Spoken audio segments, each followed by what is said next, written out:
No ar, Cartão de Visita News, o seu programa de entrevistas. Apoio, Grupo Tati de Comunicação e suas plataformas.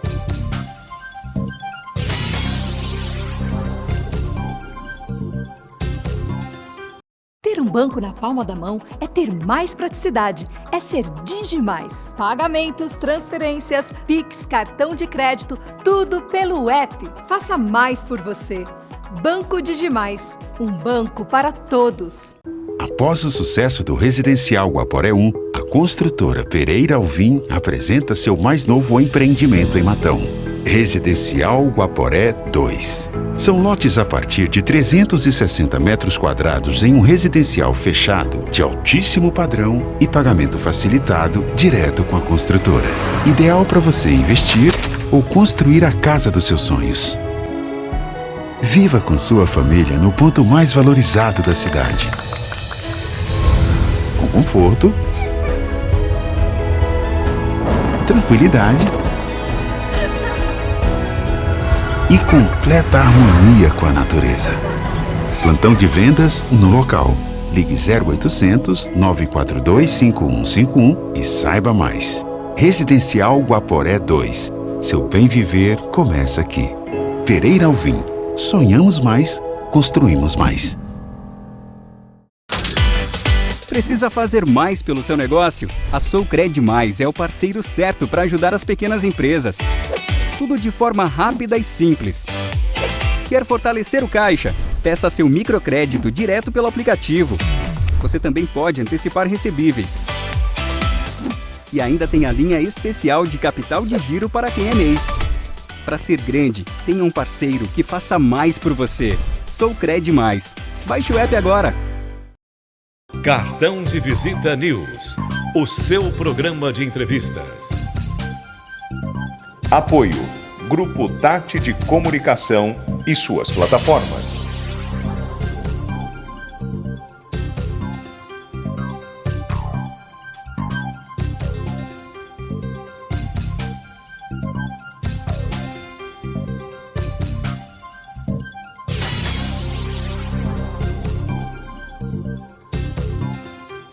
Cartão de Visita News, o seu programa de entrevistas. Apresentação, Zacarias Pagnanelli. Apoio, Grupo Tati de Comunicação e suas plataformas. Obrigado pelo... Boa noite! Boa noite, bom dia e boa tarde, né? É assim que funciona, né? A quem estiver nos ouvindo, sejam bem-vindos em qualquer circunstância. Estou tirando aqui para não ficar no seu rosto, mas vamos iniciar. Bom, nós temos 50 minutos de papo, né, Excelência? Doutora? Passa voando. Voando. E aí, nós vamos, inclusive, a gente vai comentar da última obra aí, que está muito em evidência essa situação hoje. Eu estou com a doutora Luciana Fernandes de Freitas, que é promotora de justiça do MPMT, de Mato Grosso, membro auxiliar do CNMP, que é o Conselho Nacional do Ministério Público, e membro do Grupo de Trabalho e Educação Inclusiva do CNMP. Eu não vou falar mais nada aqui, porque é bem extenso o currículo dela e estará hospedado nos portais de notícia que darão seguimento em toda a nossa comunicação. Doutora, como tem passado em Brasília? Olha, Brasília é sempre quente, né? Porque tem muito movimento, assim, então... Mas tá muito bom aqui, tem muito aprendizado, tem muitas coisas acontecendo, a gente todo dia trabalhando para deixar um legado aí para o Ministério Público e para a sociedade, né? Bom, vamos falar um pouquinho, então, já que... deixa eu só fazer mais um comentáriozinho. Ela é professora de cursos jurídicos, autora dos artigos jurídicos e as técnicas de investigação previstas na lei de organização criminosa para apuração dos crimes eleitorais, coordenadora do livro Direito e Ministério Público em Diálogo, queria que ela comentasse sobre isso também, e autora do livro Direito Eleitoral. Vamos falar um pouquinho, só para a gente reviver, né? Sempre reviver. Vamos falar como é que você chegou como promotora de justiça. Vamos contar essa historinha primeiro.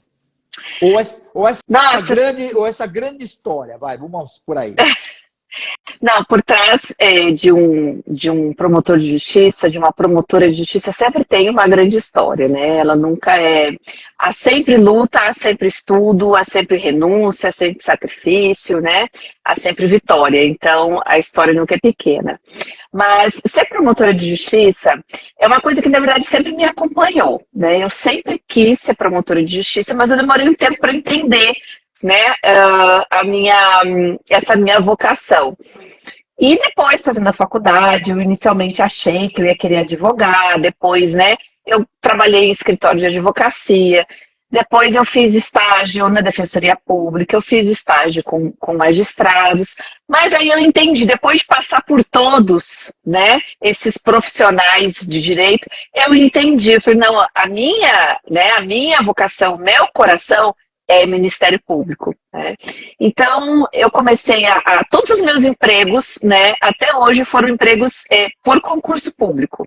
Eu saí da faculdade, passei num concurso, primeiro para advocacia pública, depois eu passei num outro concurso, inclusive para ser professora de prática jurídica da faculdade que eu me formei. Depois passei num outro concurso para analista do Ministério Público da União. Aí fiquei bastante tempo lá e continuei os estudos, né? E aí, 3 anos depois, eu passei no concurso para ser, então, promotora de justiça, né? E era isso que eu queria mesmo, né? Era essa a vocação. Vamos falar um pouquinho que você estava lotada em Mato Grosso, né? Isso, eu sou promotora de justiça do estado de Mato Grosso. E como que você foi parar em Brasília, no Conselho Nacional do MP? MP? Nós temos o Conselho Nacional do Ministério Público, né, que é um órgão de controle administrativo do Ministério Público brasileiro, e ele funciona um pouco, né, para os nossos ouvintes entenderem, a semelhança do CNJ, né, que acaba tendo bastante repercussão também na mídia. Mas o CNJ funciona com relação aos juízes e o CNMP com relação aos promotores, né. Então me surgiu esse convite, eu estava na promotoria de Rondonópolis, em Mato Grosso, e me surgiu esse convite, né, o conselheiro me fez esse convite para trabalhar aqui no Conselho Nacional em Brasília. E é uma oportunidade maravilhosa, né, porque a gente pensa o Ministério Público brasileiro de uma forma, né, em formas de gestão, né, em forma de carreira mesmo, então eu achei, assim, muito interessante, até hoje sou muito grata por essa oportunidade. Inclusive, eu já quero dizer que eu fui indicada para receber uma comenda, né, pelos trabalhos realizados no Conselho Nacional. Estou muito feliz com essa indicação também. Vai ser a solenidade, já convido se vocês estiverem aqui, dia 13 de dezembro. Então, e estou aqui há praticamente 2 anos, né? Eu acho que a primeira vez que nós conversamos eu estava no Mato Grosso ainda e depois já estava aqui em Brasília. E aqui desenvolvendo esses trabalhos. Hoje eu estou à frente do grupo de representatividade feminina dos espaços de poder dentro do Ministério Público, tá? Inclusive vamos ter um seminário importantíssimo, um colóquio de gênero no dia 5 de dezembro aqui no Conselho, convido a todos também para participar, vai ser muito bacana. Também estou dentro do grupo de trabalho de educação inclusiva, né? Do Grupo de Trabalho Nacional do Ministério Público de Educação Inclusiva e do Grupo de Trabalho também da Primeira Infância. Então, a gente tem bastante áreas de atuação, né, para pensar essa gestão no Ministério Público como um todo. Você está num celeiro jurídico hoje, que eu falo celeiro jurídico, que é a questão, desculpa, celeiro jurídico, mas também está num celeiro político hoje, que Brasília tudo é assim que funciona. Por isso que eu brinquei, é tudo quente aqui, é sempre movimentado. Por mais que você esteja no Ministério Público, né, a gente brinca aquela questão do acusador ou do xerife, aquelas coisas todas que surgiu há um tempo atrás, que acabou, o Ministério Público sempre existiu, mas sempre acabou se sobressaindo por isso. Mas eu queria conversar com você a respeito disso. Eu vejo que você, eu vou te chamar de você, vou ter a liturgia do cargo. Claro, à vontade. mas a questão é a seguinte, quando você fala dessa questão que teve até um lançamento que você participou, né, a questão de você de ter o diálogo com o Ministério Público. Eu queria que você falasse um pouco sobre isso. Ah, certo. Esse foi um livro que eu coordenei, né? Eu funcionei como coordenadora, Direito e Ministério Público em Diálogo, né? E assim, o que nós pensamos quando resolvemos fazer esse livro foi uma coletânea de vários artigos de vários colegas do Ministério Público do Estado de Mato Grosso, né? E nós pensamos em fazer um livro com esses artigos que falassem sobre essa visão, né, do Ministério Público, do direito e esse diálogo com a sociedade, né? Porque a nossa função, a nossa profissão, ela exige, né, e ela é intrínseca nela esse diálogo com a sociedade, né? Porque, para vocês entenderem, para os ouvintes entenderem de uma forma geral, o Ministério Público, seja na seara acusatória, né, ou na seara de direitos coletivos, ele está ali representando a sociedade, né? A gente está ali por vocês, né? Então, toda a nossa atuação vem, né, traz esse respaldo e a gente precisa desse diálogo com a sociedade, né? Então, a gente pensou nesse livro para fazer, né, esse link, assim, entre direito, o Ministério Público e a sociedade, né?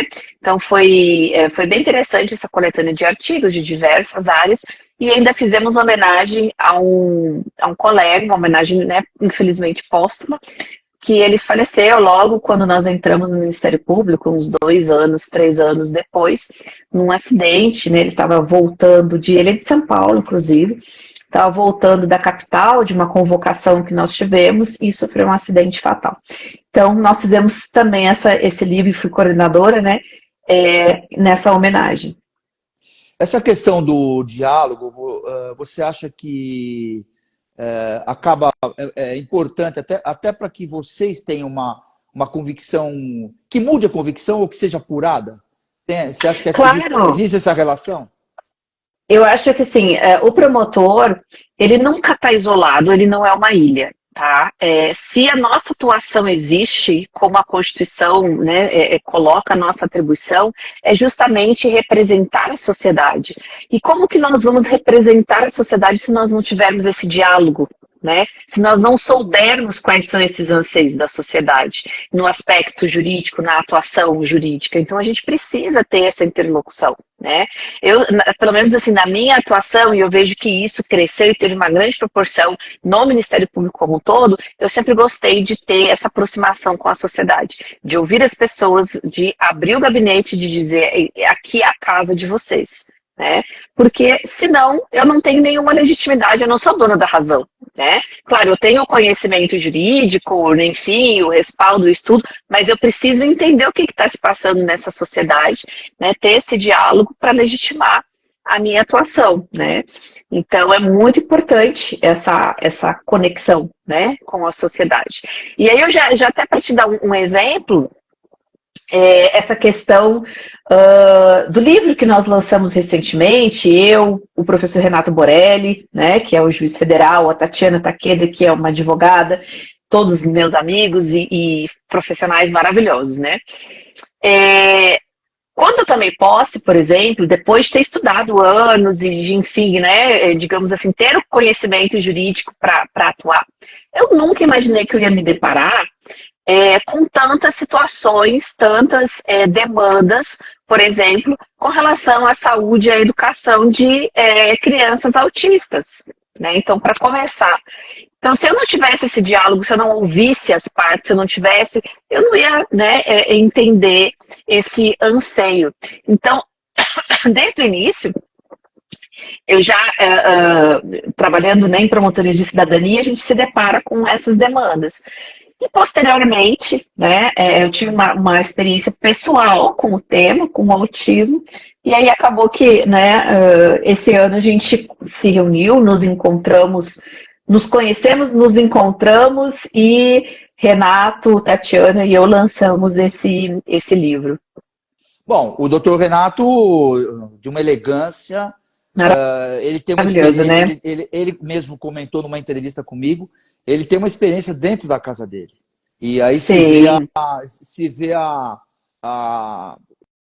a questão humilde dele de preocupação, de conduzir o caso e querer passar essa experiência para as outras pessoas, para que entendam, para conhecer. Inclusive, teve um caso agora, há pouco tempo, polêmico, né, que eu vou até te perguntar relacionado, não ao caso em si, mas você acha que as pessoas estão preparadas para se relacionar com um autista? Por exemplo, eu teve um advogado nos Estados Unidos que foi nosso cliente há algum tempo na área de imigração, no cartão de visita, e aí eu andava com ele. A gente literalmente não percebe, né? Mas é um bom advogado, de família de juristas e tal. E aí ele saía comigo, ele gravava, né, o programa, e ele sempre com a camisa aberta. Eu falava: doutor, fecha a camisa, por favor. Assim, tipo, camisa aberta, de paletó. Aí até que um dia ele falou assim: Zacá, eu não consigo, porque eu sou autista. Me incomoda. Mas, assim, existe vários Uma graus. sensibilidade sensorial que ele tem. Não dá para perceber, né? Você sabe. Então, mas assim, ele é um baita de um profissional, né? E aí ele me incomodava, falava: doutor, fecha a camisa, nós vamos gravar. Ele falou: Zacá, não dá, eu não consigo, atrapalha até a minha oratória, porque aí ele falou que ele tinha um pouquinho de autismo, que era um grau e tal. Por isso que eu acho que, como experiência, eu queria saber se as pessoas estão preparadas, as empresas estão preparando as pessoas para essa determinada situação. Aí são vários pontos, vamos organizar aqui. Claro. Primeiro, eu acho que a experiência do Borelli, depois do Renato Borelli, né, que já conversou contigo, a experiência da Tatiana Takeda, que esse livro, até posso mostrar a capa aqui Claro, pro pessoal? Claro. Aqui, ó. Claro. Esse se chama Autismo, Legislação e Jurisprudência. Isso vai estar em todas as... vai estar junto com a matéria, com todo o conteúdo da doutora, a biografia dela, e vai estar lá nos portais de notícias, assim, de que... Então, aí esse livro, o que é interessante, né? Porque reuniu 3 pais, né? Aliás, um pai e 2 mães de autistas, porque eu também tenho um filho autista. A Tatiana também tem um filho autista, né? E o Borelli também tem um filho autista. Então, e nós conversando, né? Cada um na sua profissão, né? Advogado, juiz e promotor, nós nos deparamos com esses desafios profissionais, nos deparamos com esses desafios, né? Dentro da nossa família, e aí nós entendemos, então, que seria necessário a gente trazer isso, né? Para auxiliar as pessoas, né? Então nós nos debruçamos. Esse Vadimeco, ele nasceu na pandemia, porque nós começamos a fazer lives na pandemia. Eu não conhecia pessoalmente, né? Nenhum deles, nós não nos conhecíamos pessoalmente, mas nós começou aquela enxurrada de lives, enfim, então nós começamos a nos conectar através dessas redes.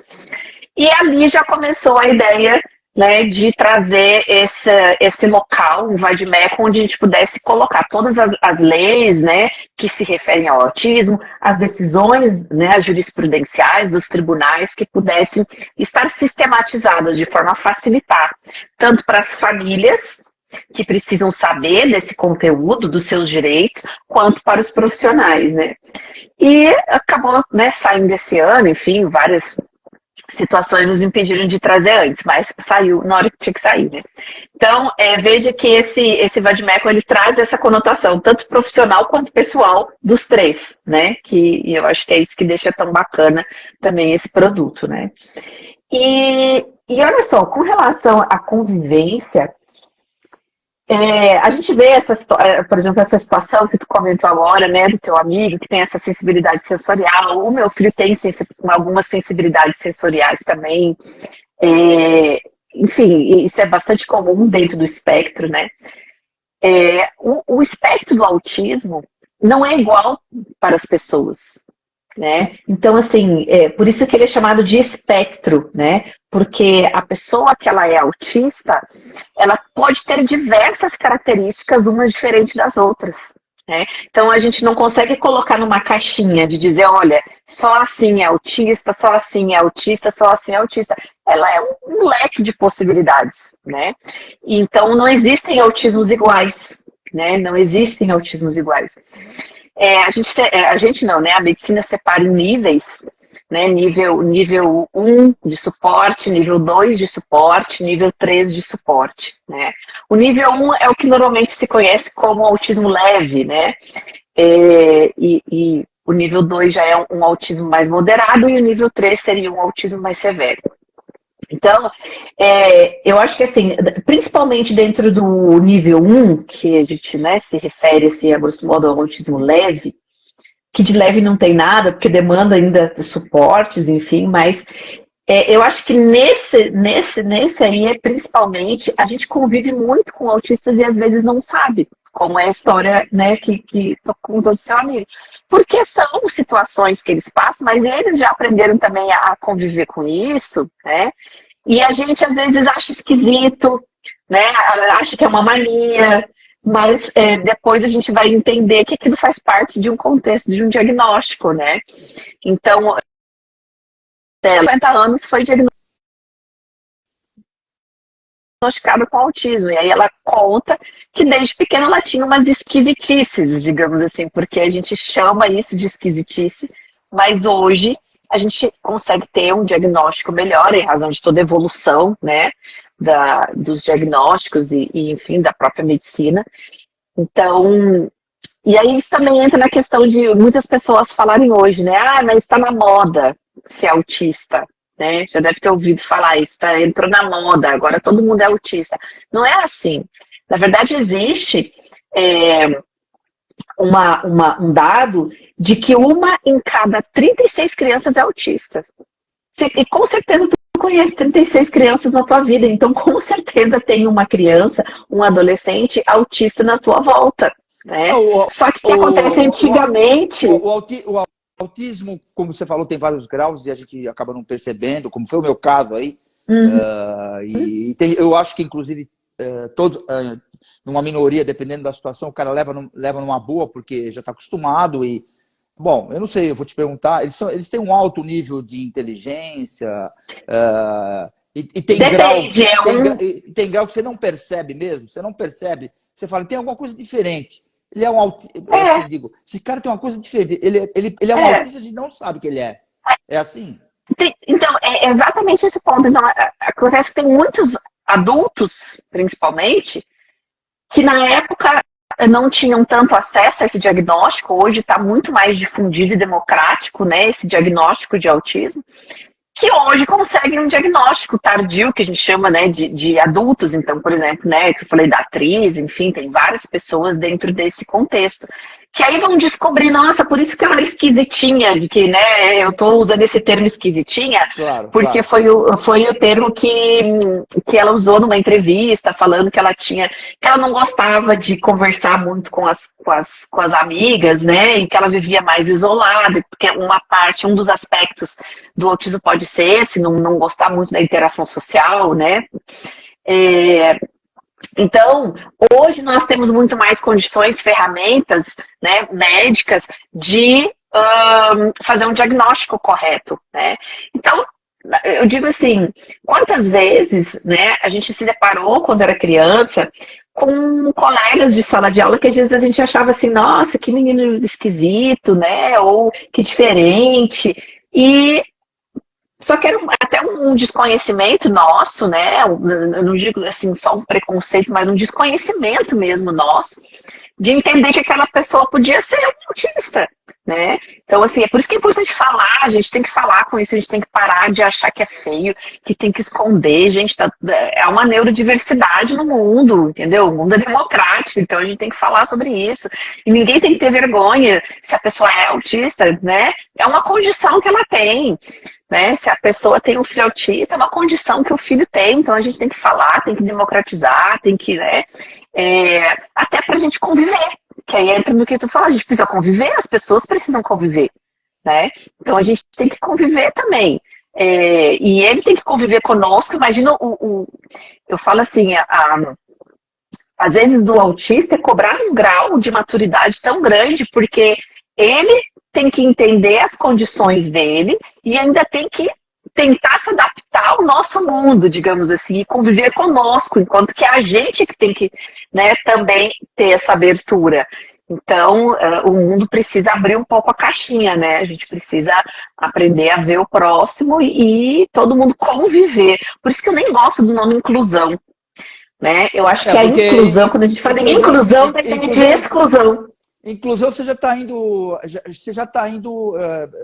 Tem umas coisas que criaram para poder elogiar e no entender de algumas culturas aí, parece que é discriminação quando você faz isso. Parece que você está discriminando ou está separando, entendeu? É uma coisa que precisa ter cautela. Eu ia te perguntar, inclusive, sobre isso. Você, como promotora de justiça, você lidar com pessoas, com todo tipo de pessoa, tanto com criminoso, tanto com pessoa do bem, da sociedade do bem, tudo. Você sofreu com isso, não? Até entender o outro lado, que a pessoa não tem entendimento, nem conhecimento para saber o que é um autista. Você sofreu muito com isso? Os seus colegas sofreram com isso, não? A gente precisa respirar fundo. Você quer conversar comigo na delegacia, não? A gente precisa respirar fundo, a gente tem que, né? Mas lidar com pessoas é isso, né? Então, assim, eu acho que quem se propõe a ter uma profissão, ou lidar com as pessoas, ou a conviver em sociedade, a gente tem que estar preparado para conviver com todo mundo, né? E aí você me fala, assim, não é só na minha profissão, né? Porque nós estamos numa sociedade plural, com diversas pessoas, tem diversas características, né? Então a gente precisa aprender a conviver com todo mundo e respeitar, né? E respeitar.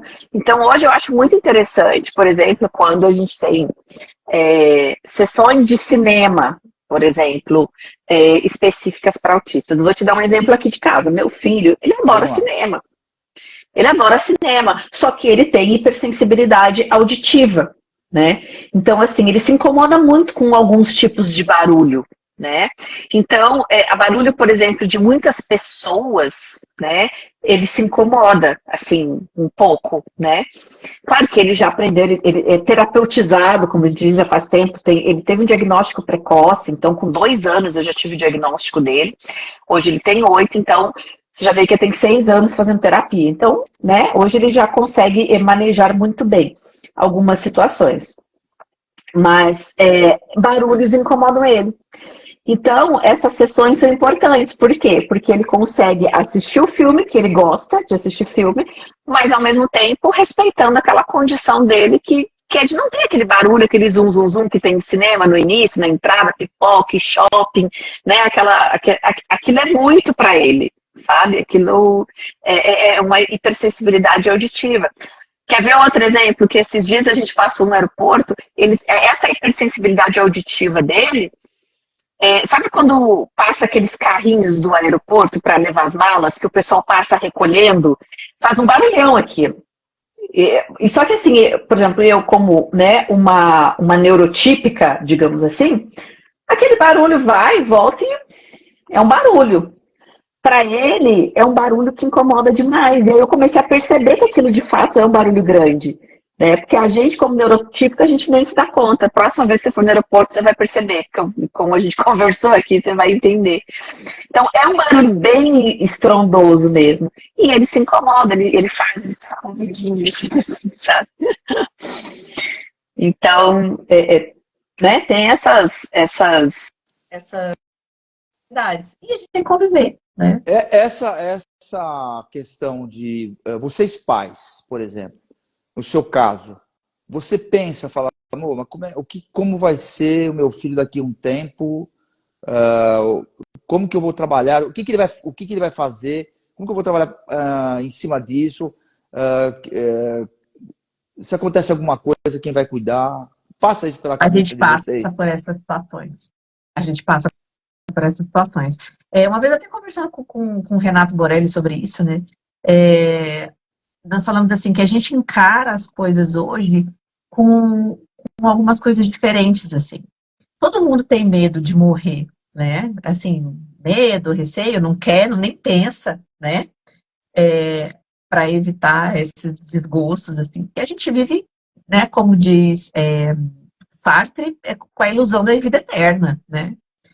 Mas quando você tem, por exemplo, né, um filho autista, um parente autista, ou não só autista, mas alguém que demande, Que tem, né, outro tipo que tem alguma de atenção. dificuldade, o que é especial. Cara, dessa forma você fica, meu Deus, e se acontecer alguma coisa comigo?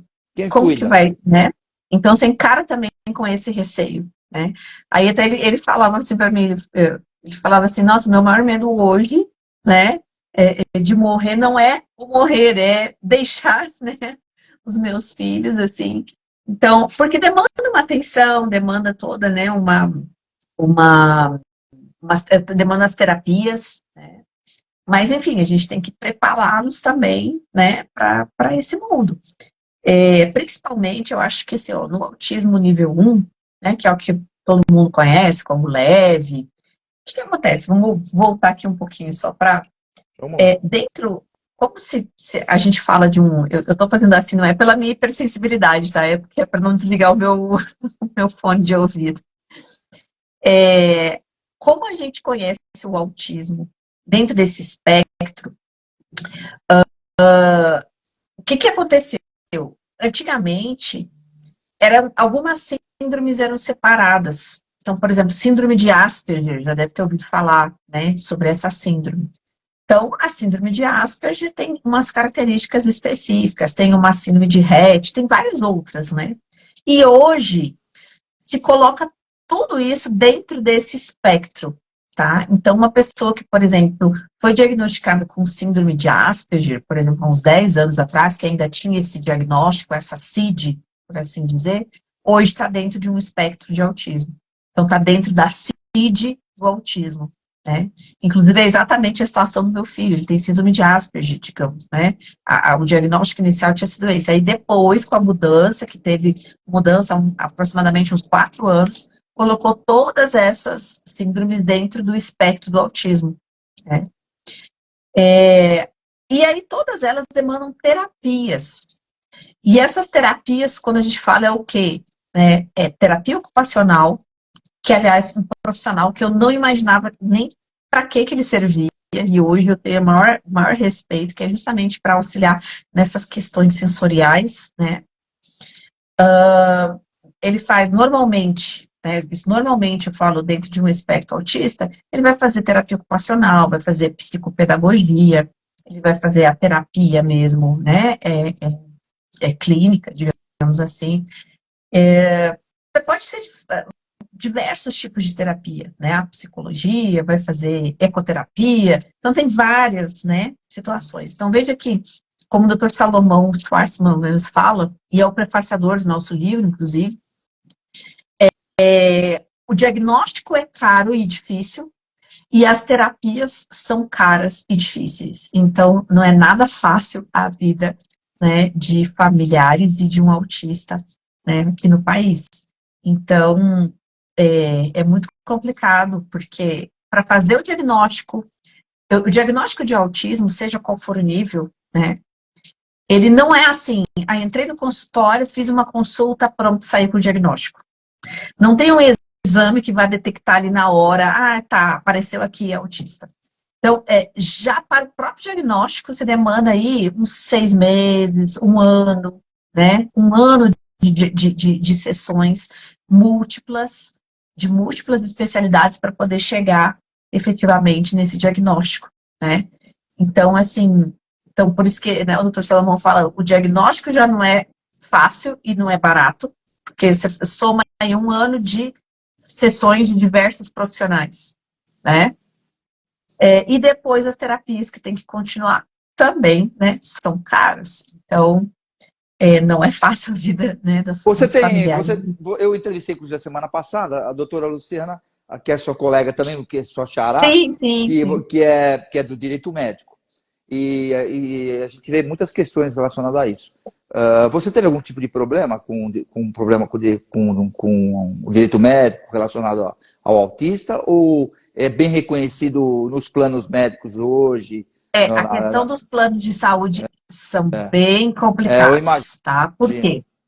Inclusive, uma das ideias que a gente fez com relação a esse livro foi na parte final aqui, a gente colocou diversas decisões dos tribunais com relação a isso, até separadas aqui por temas, né? Para facilitar a vida dos profissionais e dos próprios familiares, né? O que acontece?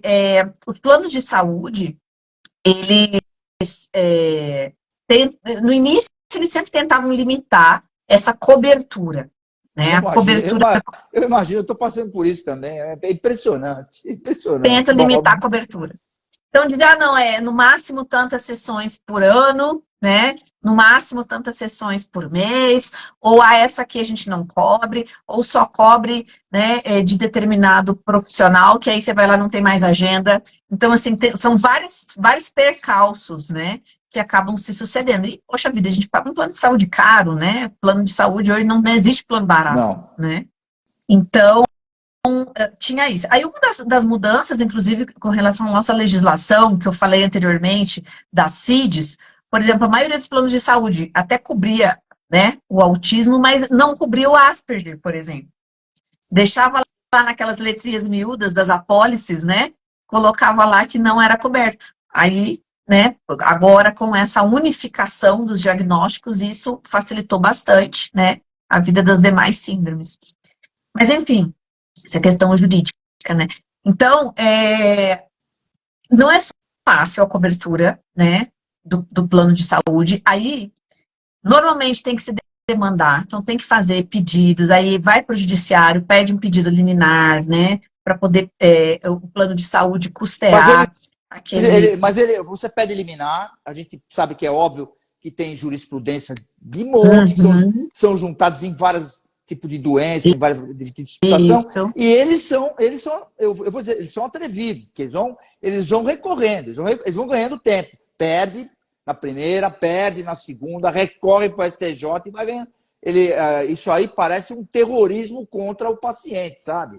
A verdade é essa. Funciona isso mesmo. Funciona como um terrorismo mesmo, porque imagina, né? Você sabe que tem um diagnóstico, você precisa das terapias, você precisa, né, do medicamento, ou enfim, né, como eu falei, o espectro é grande, você tem diversas possibilidades, e não consegue, e aí, né, assim, é muito complicado isso. Então, a gente tem sim problemas com o plano de saúde, né? E até por isso que a gente compilou, colocou, organizou essas decisões jurisprudenciais que facilitam a vida, né, de quem precisa para encontrar. Mas é muito complicada essa situação, né, dos planos de saúde. E muitas vezes, aí eu te falo assim, ó, se nós estamos falando de plano de saúde, de pessoas que têm condições de pagar plano de saúde e que têm essas dificuldades, então eu te pergunto, e aquelas que não têm condições nem de pagar o plano de saúde? Inclusive é o seguinte, bom, eu falo isso porque eu estou passando por isso, eles cancelam o plano de uma hora para outra, porque no contrato diz, cancela o plano, você está em tratamento, cancela o plano. Tem umas coisas, e aí vai mudando, aquele monopólio, você é obrigado a ter o plano por uma pessoa jurídica. Não, deixa eu te contar. Isso eu fico assim, eu acho um absurdo. É o fim da picada, porque por exemplo, você tem uma empresa, eu sei de casos que o cara tem uma empresa jurídica que tem o plano, a empresa não está faturando.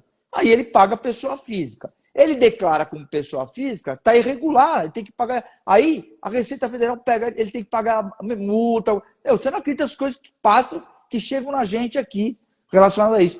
Por isso que é importante, que eu até nem sabia dessa questão, que vocês fundamentaram algumas decisões, que é o CID, que é a qualificação da doença, no livro, que é importante eu costumo dizer o seguinte, o seu livro vai acabar virando, como todos, né, conteúdo de pesquisa. Acaba virando... Então, a gente...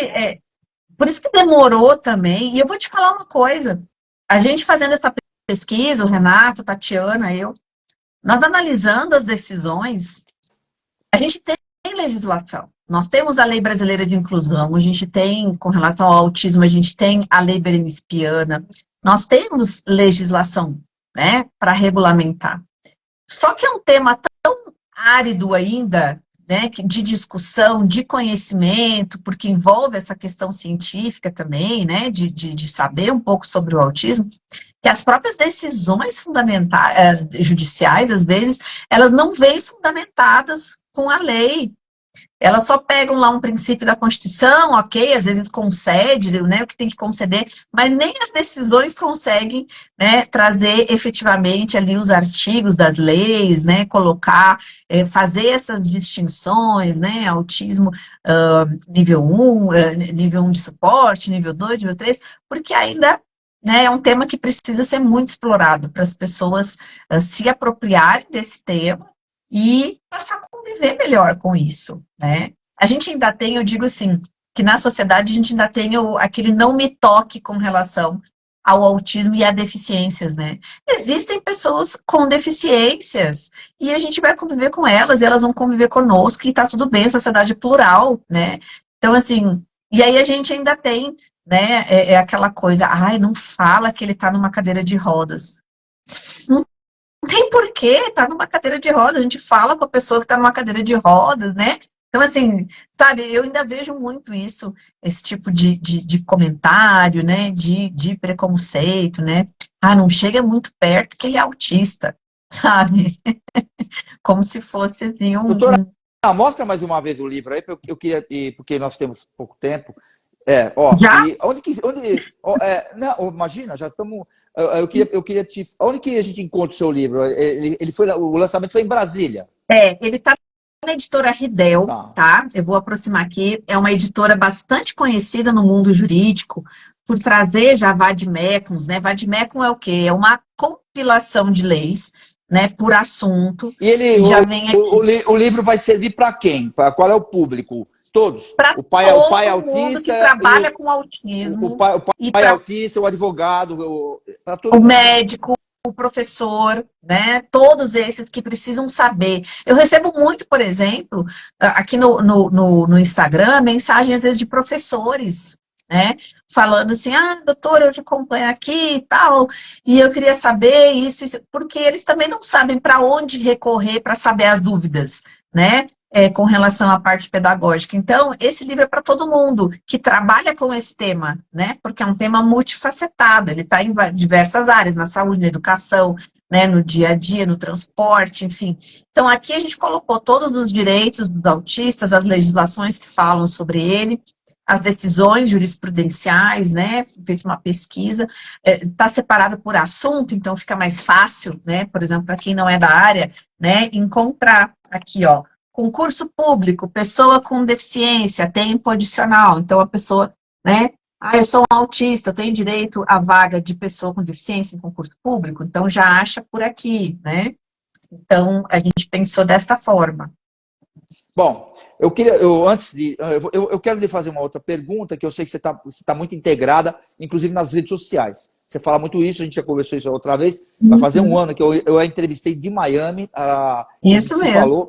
Mas eu queria mostrar um livro também aqui, ó. Tá vendo aqui, ó?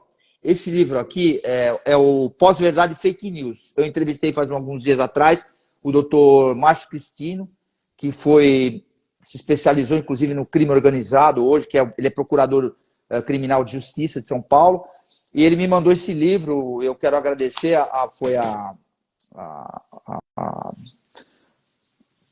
E por causa da entrevista ele acabou me enviando, eu vou ler, falei hoje que eu ia comentar sobre ele, porque ele está montando um outro caminho, falando sobre, porque hoje o fake news é o que há. Então, o que eu quero aproveitar a questão do fake news, que eu queria te perguntar, porque outro dia eu falei para ele, porque tem muita questão de política nessa história toda, mas eu queria que você falasse um pouquinho, que eu sei que você também é autora do livro Direito Eleitoral, e eu quero que você diga um pouco o que aborda esse livro, que eu sei que você fala muito isso nas suas lives aí. Exatamente. Então, eu já vou mostrar ele também, tá? Vamos lá. Aqui, ó, Direito Eleitoral, da editora Método Gen. Então, Eleitoral é uma área que eu sempre gostei, mesmo antes de passar no concurso de Ministério Público, né, de promotora de justiça, eu já trabalhava com direito eleitoral, eu era analista na área eleitoral. Que, na realidade, nesses últimos tempos aí, foi um tema muito... Era o prato do dia, né? O prato do dia. Então, aí depois da experiência ainda como promotora eleitoral, enfim, eu falei, não, vou escrever esse livro até para auxiliar o pessoal que está fazendo concurso público e que está entrando aí nessa seara agora. Mas a questão das fake news, ela foi um grande desafio, né, para as penúltimas eleições. Eu acho que desde 2016, na verdade, quando a gente tem um marco, digamos assim, de nascimento da questão das fake news, foi 2016, nas eleições americanas, né, e disso se espalhou, né, para o mundo, a questão dessas fake news. E fake news é uma questão muito difícil, né, e eu até acho que o nosso Tribunal Superior Eleitoral conseguiu, de certa forma, né, agir preventivamente e também repressivamente, em certa medida, considerando o tamanho do nosso país, enfim, e as diversidades que nós temos, eu acho que ele até, né, conseguiu ter uma contenção. Mas a fake news, ela hoje é considerada também um crime, né, e tem diversas consequências gravíssimas, né, dentro da esfera eleitoral. E a questão da segurança, eu sei que eu sou especialista na segurança pública também, e na questão da segurança, que as pessoas fiquem espertas, que hoje se identifica tudo, viu? Toma cuidado que eles vão na raiz das criações que são feitas e aonde vai chegar. Pode falar. Exatamente. Então, assim, o que eu acho que, depois desse tempo de 2016, que nasceram as fake news, e aí eu acho que ali, até as eleições de 2018, mais ou menos, eu acho que a eleição de 2018, ela foi muito impregnada das fake news e a gente ainda estava novato nessa matéria, a gente não entendia como que funcionava a sistemática, sabe? Aí eu acho que depois das eleições de 2020, a gente já tinha entendido como que funcionava essa máquina de fake news, né? Como que era organizada, engendrada, como achar sites que pudessem verificar se aquilo era fake news ou não, né? E eu acho que isso facilitou muito a que não tivesse uma incidência, digamos assim, né? Não tivesse um reflexo muito grande nas nossas eleições e principalmente para não macular o resultado da urna, né? Que esse é o grande objetivo, né?